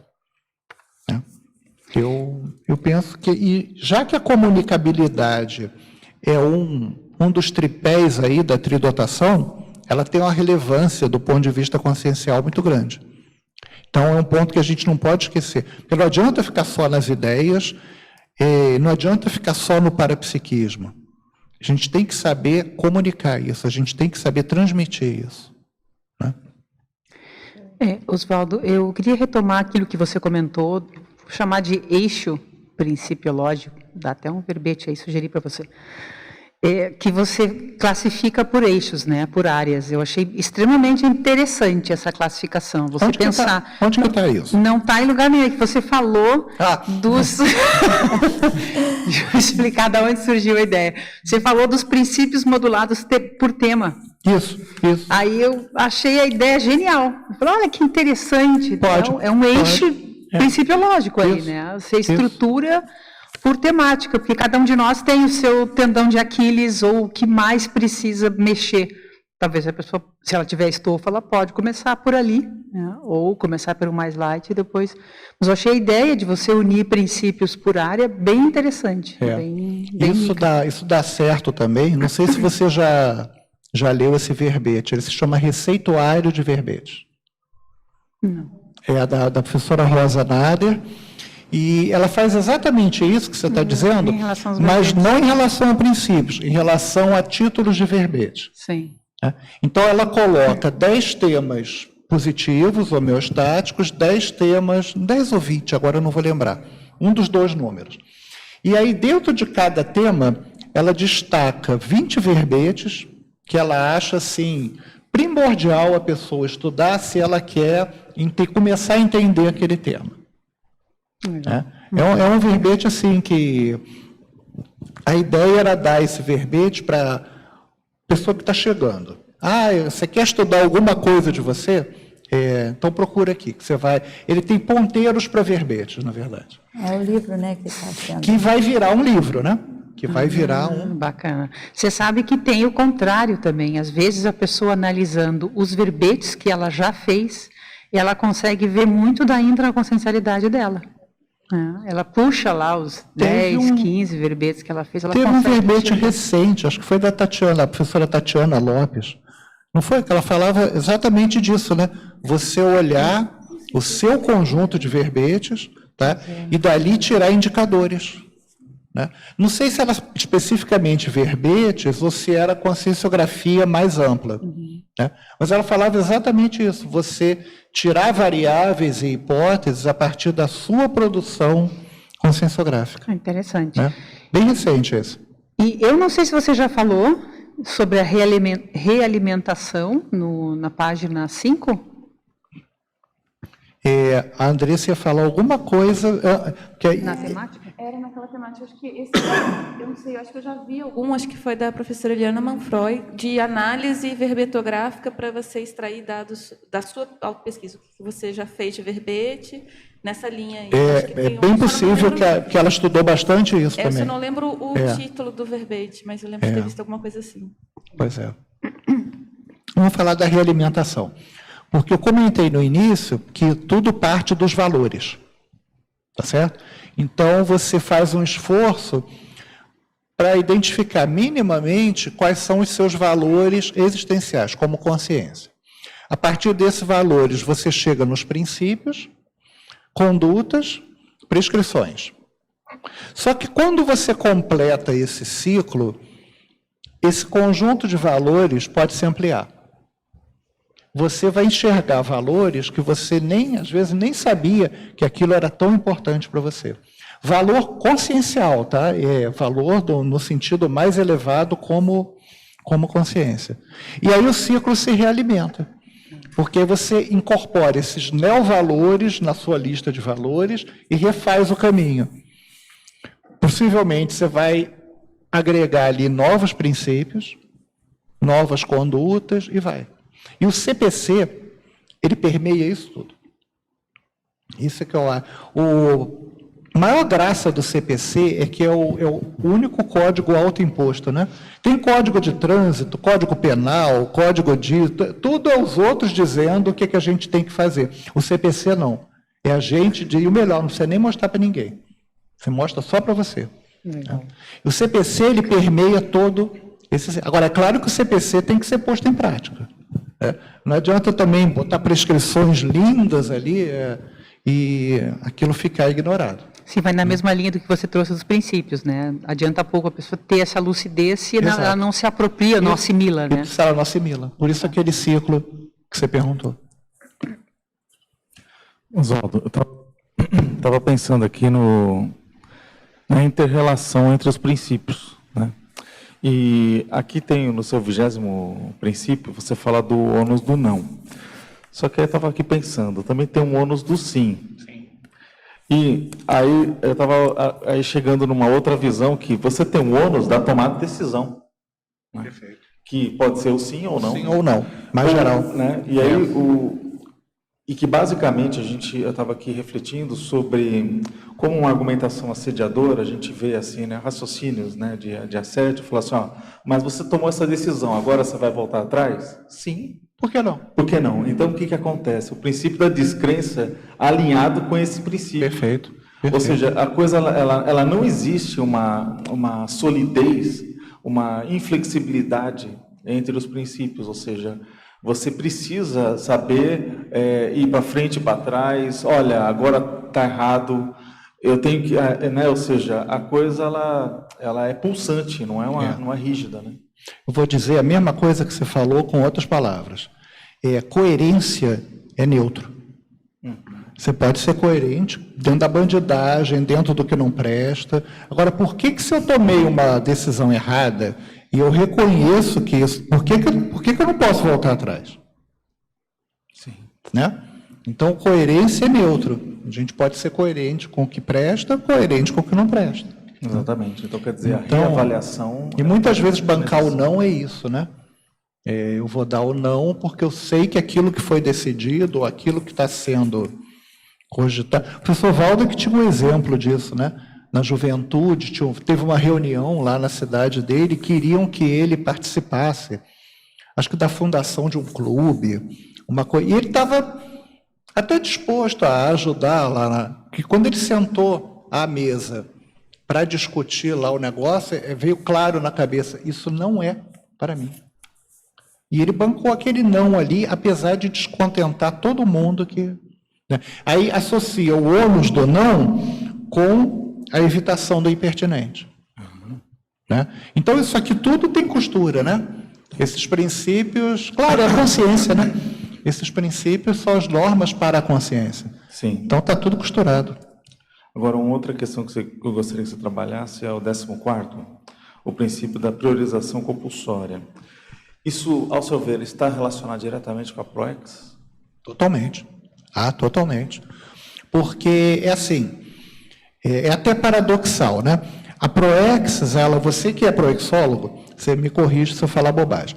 A PROEX, ela se assenta nos trafórios da pessoa. Ela não é carga, não é sacrifício, mas ela exige esforço. O fato de se assentar nos trafórios da pessoa gostar de cumprir a PROEX, isso é fundamental. Ninguém pode cumprir a PROEX contrariado. Né? Porém, existem coisas que exigem esforço, mas você pode gostar de fazer o esforço. Não existe erro nenhum em gostar de fazer esforço. Tá certo? Então, acho que a prioridade compulsória casa com isso, porque aquilo tem que ser feito, né? Vai exigir esforço, e, em princípio, eu não gosto, mas eu vou começar a fazer, vou começar a ver a validade daquilo e vou chegar ao fim. Né? Tem um outro ponto do verbete que eu digo na mania de associar esforço à punição. Então, tudo que exige esforço, a pessoa acha que ela está sendo punida. Então, não tem punição nenhuma, porque o esforço, em princípio, é em benefício próprio. Certo? Certo. Agora, a única reflexão que eu daria a mais, né, disso que você trouxe, até a pessoa ela ter uma visão mais assim, abrangente da PROEX, é que a PROEX também ela é calçada em desafios. Para ela não só achar que, tipo assim, olha, eu vou fazer aquilo que eu gosto e que eu sou muito bom, né? Que eu tenho, que são os meus trafores. Às vezes, você tem, vou dizer assim, o que é uma prioridade compulsória, pode ser, por exemplo, assistência e que o cara não é bom. Isso. Né? Ou seja, ele vai ter que desenvolver aquilo lá de um jeito ou de outro. Ele vai ter que se jogar a bola para frente, né? Ele vai ter que falar, olha, se aquilo é uma prioridade, eu não tenho um buraco nisso, eu vou ter que dar um jeito de arrumar. Aliás, toda PROEX tem que ter algum desafio, né? Porque senão você não sai de nível, você não muda de nível, né? Tem que mudar de status. Senão não justifica. A vida humana se justifica pela autoexperiência. A ressoma se justifica pela necessidade da autoexperiência, né? E aí aumenta a autocognição e te leva a evoluir. A PROEX é o que você tem que fazer para isso acontecer. Basicamente, a gente tem que deparar com recins. Isso. Sem recins não tem evolução. Exatamente. Agora, relacionado com essa questão que você estava comentando, mas é o contrário. O senso de prazer evolutivo expresso no binômio autopredileção, auto-ortonormatização. Essas perguntas vêm aqui de Ribeirão Preto. Autopredileção é aquilo que a pessoa gosta. Né? Então, eu gosto de ver televisão, eu gosto de vagar na internet, eu gosto de ler, tá bom. Do outro lado, auto-ortonormatização É a pessoa prescrever normas para si mesmas que vão retificar a conduta dela. Quando você junta as duas coisas, ou seja, a pessoa gosta, a pessoa tem predileção por prescrever a si mesma normas de retidão de conduta, eu penso que isso é o senso do prazer evolutivo. Por quê? Não é punição nem é castigo você seguir aquilo que você próprio está se impondo. Isso é o prazer de evoluir. Tá? Você sabe que aquilo vai ser difícil, aquilo vai exigir esforço, mas há prazer nas conquistas que vão decorrer daquilo. Né? Então, eu traduzo dessa forma, é a predileção pelo esforço, pelo cumprimento das prescrições que a gente coloca para a gente mesmo. Aqui na fatologia, na página 2, nas linhas 2 e 3, pode aprofundar a identificação de condutas a partir da reincidência factual nas anotações pessoais? Está ligado com aquele código de sublinhamento que a gente falou, né? A base para a construção do inventário é a pessoa recorrer aos apontamentos pessoais dela e, principalmente, procurar ali as repetições. Né? Então, é claro, não adianta só escrever o diário, a pessoa depois tem que ler, porque ela tem que, periodicamente, fazer um exame ali do que foi escrito. E aí, eu acho que, inevitavelmente, ela vai se deparar com repetições. Mas nem sempre uma repetição não quer dizer que seja igualzinha. Quer dizer que a essência daquela ação, daquela atitude que ela tomou num determinado momento, de certa forma está ocorrendo num outro momento, às vezes de uma maneira um pouquinho diferente, mas se enxugar é a mesma coisa. O código de sublinhamento vai vincular essas duas coisas. Elas vão ter o mesmo símbolo lá gráfico que você vai colocar. Seria a manifestação de um traço. Isso, por exemplo. Outra, uma conduta mesmo. Né? Você hoje bateu com a porta na cara do fulano.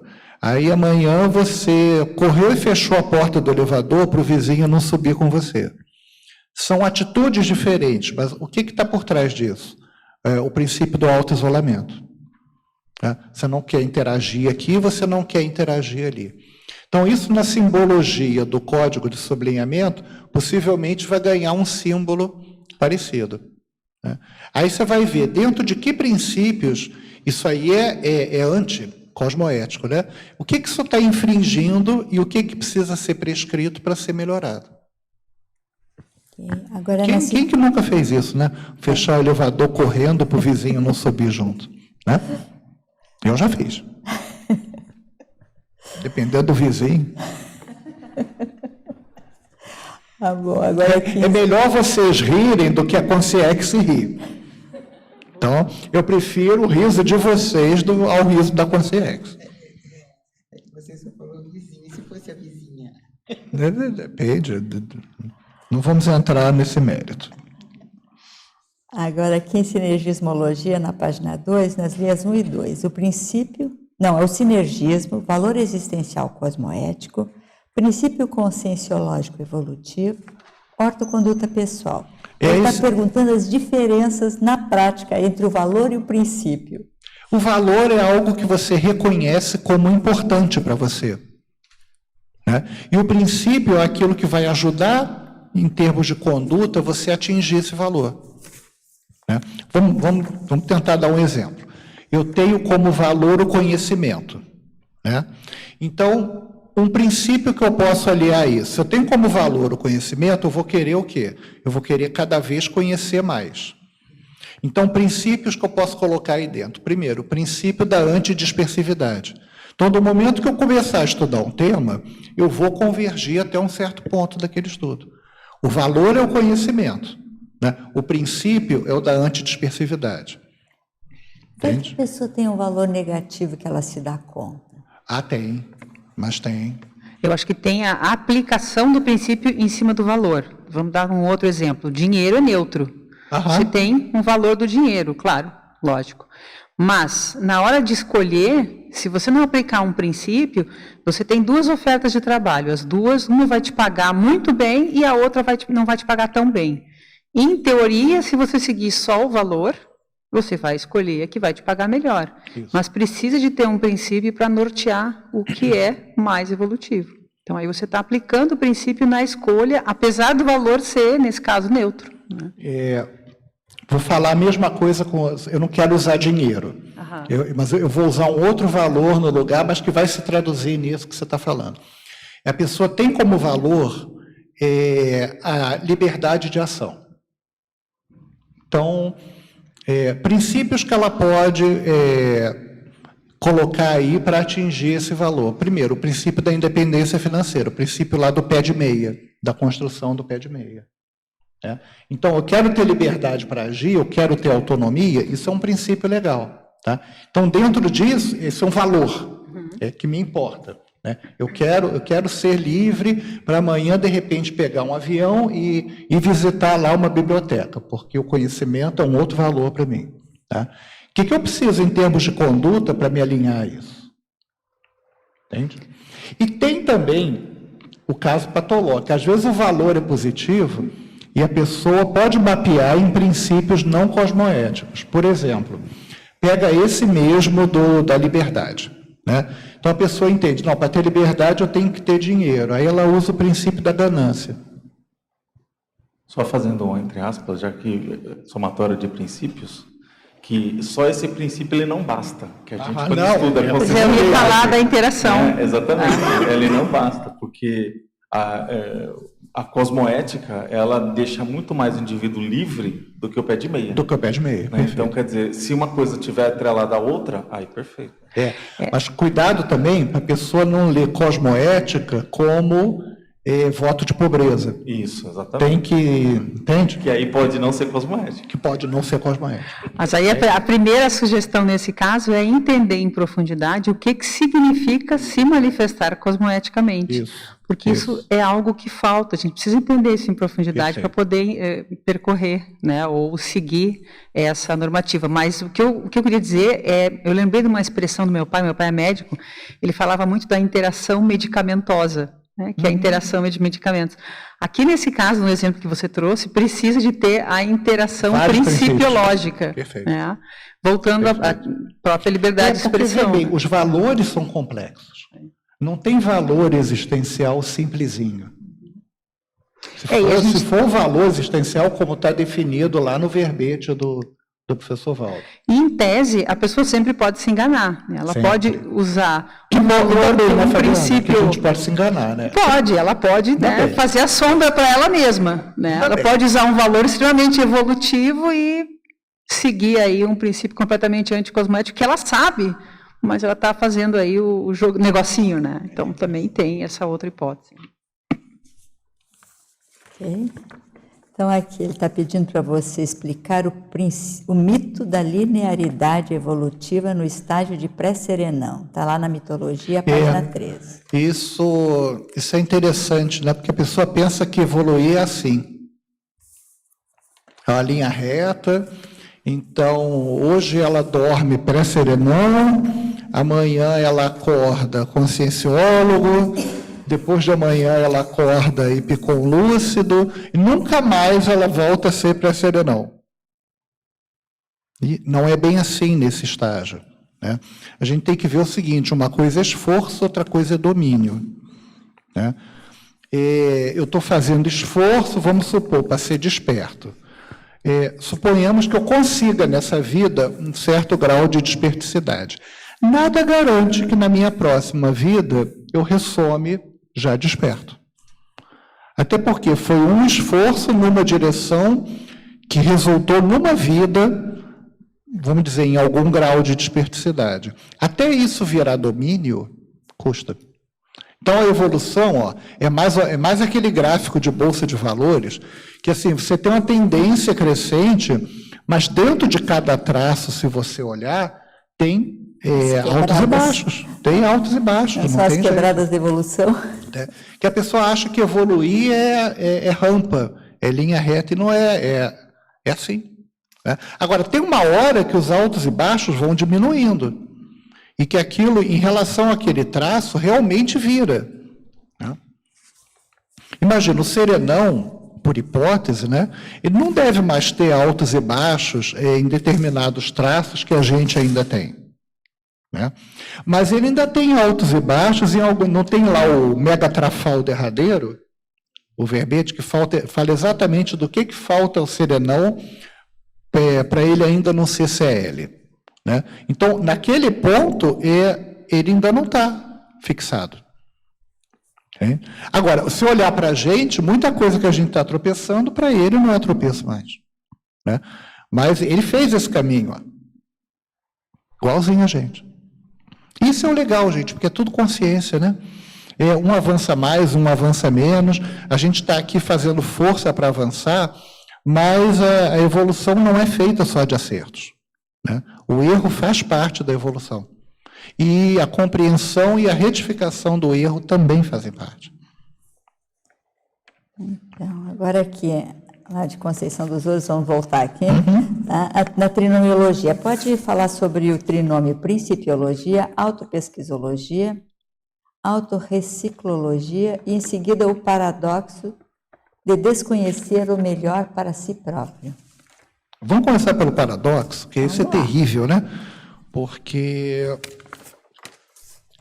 o grau de limitação, às vezes, é tão grande, se você soma isso, o restringimento, mas não só restringido intrafisicamente, mesmo como consciex, muitas vezes a gente ainda não sabe o que é melhor evolutivamente. Se todo mundo soubesse o que é melhor evolutivamente, não tinha baratrosfera.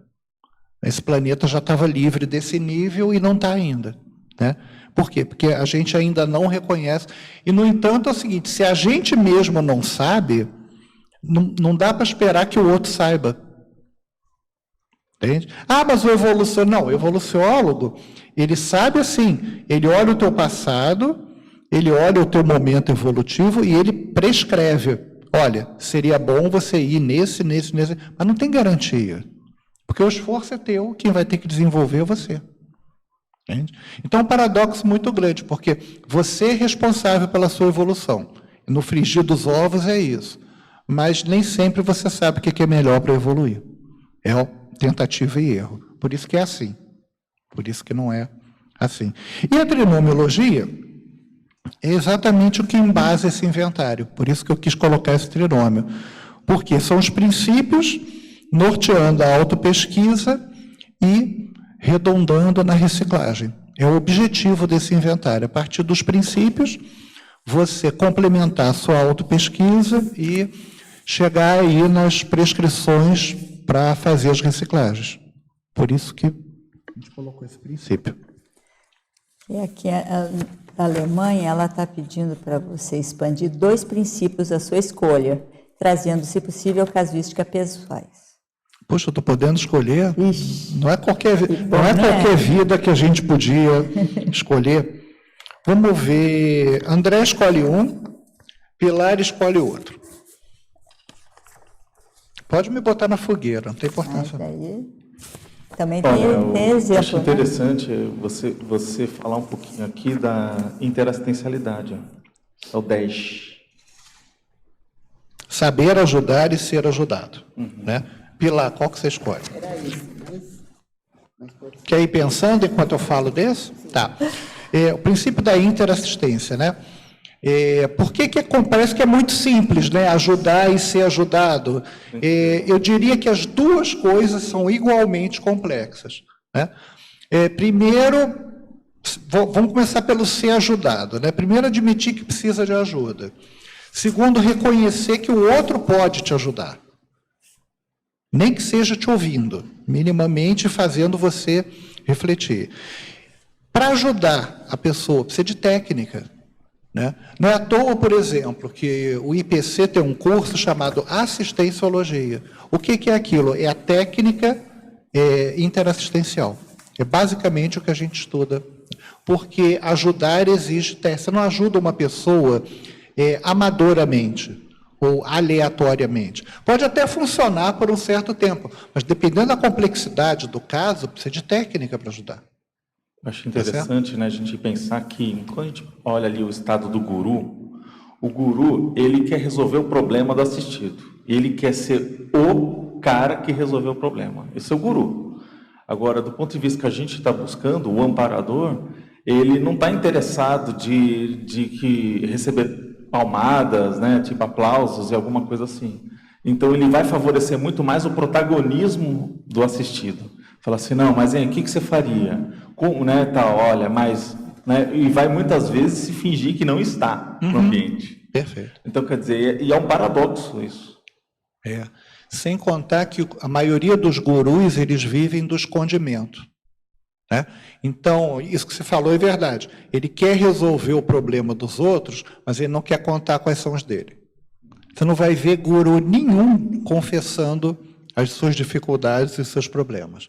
Todos eles já são super evoluídos, já passaram por tudo. E aí você vai esmiuçar, a vida íntima daquela pessoa é cheia de aberração. Né? Então é isso, ele quer resolver o do outro porque ele não quer trabalhar os dele, na verdade. Então isso não é assistência nenhuma. Isso é, no fundo, é imposição, é manipulação. A base da gurulatria é isso. Quem enraivecer uma pessoa, não que isso vale a pena, mas quer ver uma pessoa ficar com raiva, é você chegar para ela e falar mal do guru dela. Você não precisa falar mal dela. Diz assim, o fulano de tal que você segue, é isso assim, assim, a pessoa fica enlouquecida. Por quê? Aquilo ela delegou para ele tomar conta dela. Você está destruindo, é quase a figura de Deus que você está destruindo para ela. Então, a pessoa, o jeito mais fácil de conseguir um inimigo é falar mal do guru dele. Se for guru. Né? Se a pessoa tiver o princípio da descrença, não tem guru no meio. Ela vai dizer, não, é isso mesmo, ele tinha isso aí mesmo que você está falando. Ele era assim mesmo. Né? Isso eu estou estudando. De vez em quando eu estudo um pouquinho sobre gurulatria. Né? Até por causa do princípio da descrença. Então, de vez em quando que eu acho alguma coisa sobre gurulatria, eu arquivo lá. E isso é fato, quer desequilibrar a crença de uma pessoa, as verdades absolutas, fala mal do guru dela, aponta defeito no guru dela. Ela fica alucinada. Né? O que mais que a gente pode falar da interassistência? Um outro ponto importante que está escrito aqui é reconhecer a inevitabilidade da interassistência na evolução, que a gente só consegue evoluir um ajudando o outro. Né? É aquela coisa do... Como é que... Tinha uma frase engraçada. Outra, né? Hã? Tem uma mão lava a outra, né? Não, era mais engraçado do que essa. Esse é bom também. Mas era assim, o roto ajudando o esfarrapado. É mais ou menos isso. Primo pobre, mas o primo rico não ajudava nada. O primo pobre chegava lá e não conseguia nada. Então, associar evolução à assistência não é imediato. Porque a pessoa, quando chega, eu quero evoluir. Não, quero evoluir eu. O outro que se dane, eu quero saber se o outro... Não é cada um que é responsável pela sua evolução, em parte. Né? Na outra parte, a gente depende do grupo para evoluir. Né? Até porque tem que fazer as recomposições, tem que fazer todo lá o... Né? E aí não vai sozinho. O barco não segue sozinho. E gratidão, retribuição. Eu acho que isso é importante dentro da assistência. Né? Porque se a pessoa não consegue nem reconhecer o que ela recebeu, em termos de aporte, em termos de favores, em termos de benesses, de benefícios, dificilmente ela vai ser capaz de retribuir. Dificilmente ela vai ser capaz de... Não é o interesse, eu vou receber para... Não é isso. Binômio gratidão-retribuição é você ser capaz de dar de volta aquilo que... ou mais do que você recebeu. Tá? Isso é básico dentro da interassistência. Né? Recebeu, dá mais. Até porque vem mais depois. Então, não precisa ficar aflito que vai acabar, não acaba. Né? Vou exteriorizar a energia. Não, mas vai acabar a minha energia. Não, a energia não acaba. Você pode exteriorizar o quanto você quiser ali. O seu é uma decorrência, eu acho que é uma decorrência da antigurulatria, que é o princípio da discrição assistencial. Só porque tem a TENEPS no fim, né? Só porque tem... Mas você não acha que é um mega exemplo da discrição assistencial é a técnica da TENEPS? Exige muito treino. Também. Muito treino. né? Porque não precisa pôr no jornal, não precisa falar nada, né? E eu vejo assim, a capacidade de você manter silêncio dentro da anonimatologia, né? A anonimatologia, ela não estuda só o anonimato do serenão, ela estuda assistência anônima. Pode ser minha, pode ser sua. O quanto a gente já é capaz de ajudar sem fazer propaganda a respeito, né? E a TENEPS, assim, do ponto de vista intrafísico, ela é anulação intrafísica. Se a gente pensar bem, o que existe de intrafísico na TENEPS? Você. Na verdade, você não, porque você é uma consciência. Existe o teu soma. O resto, cadeira, cama, isso tudo, a rigor você pode fazer deitado no chão, pode fazer em pé, mas intrafisicamente, a técnica da TENEPS é a minimização total. Então, é o momento diário que é você com a multidimensionalidade, né? E assim, você não precisa contar para ninguém o que aconteceu. E claro que tem a paraplateia, tem os assistidos, tem o amparador, isso tudo acontece. Mas é assim, o início do princípio, para a gente começar a entender o que é a anonimatologia, né? Até porque muita coisa que se passa ali a gente não sabe de onde está vindo, por que está acontecendo. Eu hoje, por exemplo, não vou dizer o lugar, mas eu estava na TENEPS, eu fui parar numa cidade, uma cidade bastante coisa. Por que me veio aquilo? O que eu fui fazer lá? O que estava acontecendo? Não tenho a menor ideia. Então, não dá nem para se promover, nem que eu quisesse me promover. Eu fui lá. Não, porque eu não sei o que eu estava fazendo. Por isso que você perguntou, né? Ok. Então, temos aqui algumas perguntas, tá? Na pensenologia, essa pergunta vem do Rio de Janeiro. O holopensene pessoal da autocoerência. Sim. Ele pede da autocoerência, da autoverbaciologia, que está intimamente relacionada, e da autopensenidade disciplinada. Isso. Pode dar exemplos da virada holopensênica? A virada holopensênica? Eu falaria de reestruturação autopensênica, pode ser isso? Né? Que na verdade, é o esforço evolutivo, né? Evoluir, se a gente for traduzir em termos da manifestação da consciência, evoluir é reestruturar a pensenidade. O que diferencia o serenão da gente? É ele ter uma pensenidade muito mais rígida e cosmoética do que a nossa. Porque a base da manifestação é o pensene. Se a gente melhora os pensenes, está melhorando a maneira como você se coloca no cosmos. Tá? E isso é a evolução. E aí desaparecem os gaps do momento que essa autorreestruturação é levada realmente a sério e eficientemente, desaparecem esses gaps de coerência. Então, a tendência é você, dentro do seu holopensene pessoal, ficar cada vez mais coerente com o sadio, com o positivo, né? E espelhar nas ações aquilo que você professa nas suas ideias e nas suas palavras. Isso é a autoverbação, tá? Então, reestruturar a pensenidade no sentido de eliminar essas brechas, tá, que todos nós temos, e tudo indica que vamos continuar a ter até por um certo tempo. Esperamos que seja o mais breve possível. Silvia. Oswaldo, obrigada por esse tema. Ótimo. Eu estava observando aqui desde o início, o inventário ele é um procedimento. Isso. E está dentro da autopesquisologia. Isso. Então, a gente supõe que haja uma continuidade para que haja tecnicidade. Isso.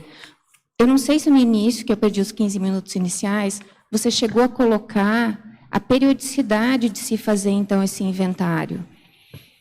Ou se você tem alguma sugestão, se você já tem desenvolvido isso. Não cheguei a falar, não. Mas eu acho que a periodicidade de você reler os seus autorregistros.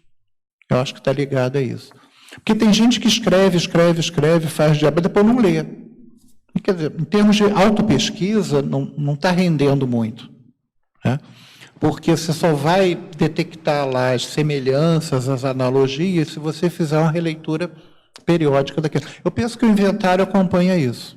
Tá? Então, agora, tem uma outra continuidade, que é aquela da realimentação, que eu falei ali no último parágrafo, que é você partir dos valores e, no fim das contas, chegar a novos valores. E aí o inventário se refaz, ele se reconforma em função desses valores.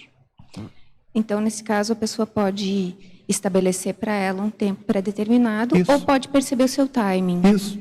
Ela pode ter dentro da sua autopesquisa, um período de rever os seus registros pessoais e fazer esse cotejo entre aquilo que está ok e aquilo que é um princípio ainda almejado, né? Ou uma ortoconduta que não foi implementada, ou ela pode, em alguns momentos, que ela perceber que está mudando ou que está necessitando de uma reciclagem, também fazer esse tipo de técnica. Eu posso dar uma dica pessoal aí, né? Como é que eu tenho feito. Em geral, esse código pessoal de sublinhamento, eu não sublinho de imediato. Eu anoto e tudo. Lá pelas tantas eu vou ler e, não, isso aqui foi importante. Isso aqui casa com aquilo ali. Então, vai ter o mesmo símbolo gráfico amarrando as duas coisas. Tá? Isso eu posso fazer assim, uma vez por mês. Né?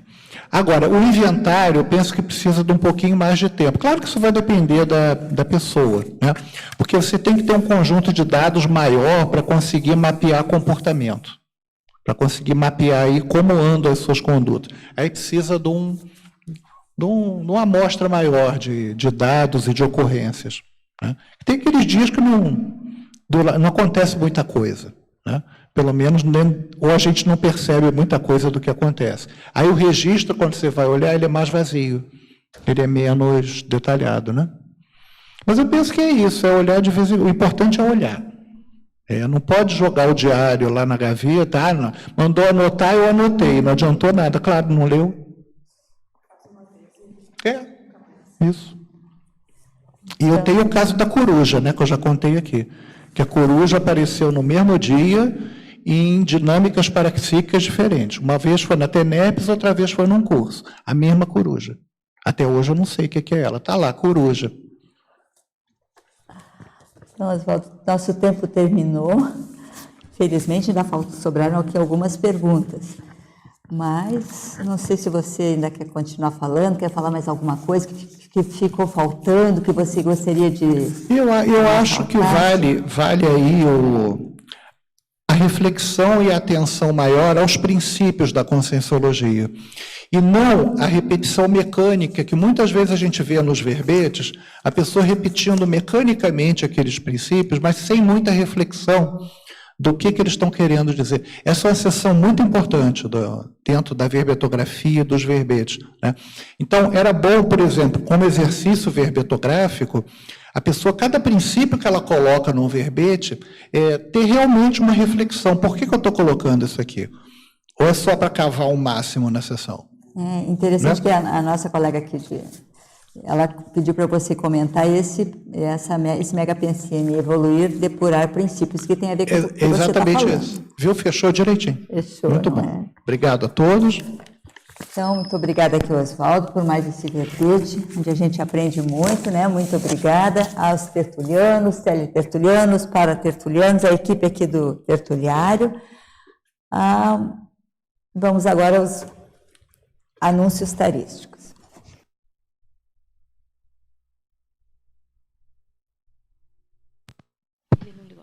As pontuações da tertúlia de hoje são 12 assinaturas do livro de presença, 15 perguntas presenciais e 23 perguntas enviadas online.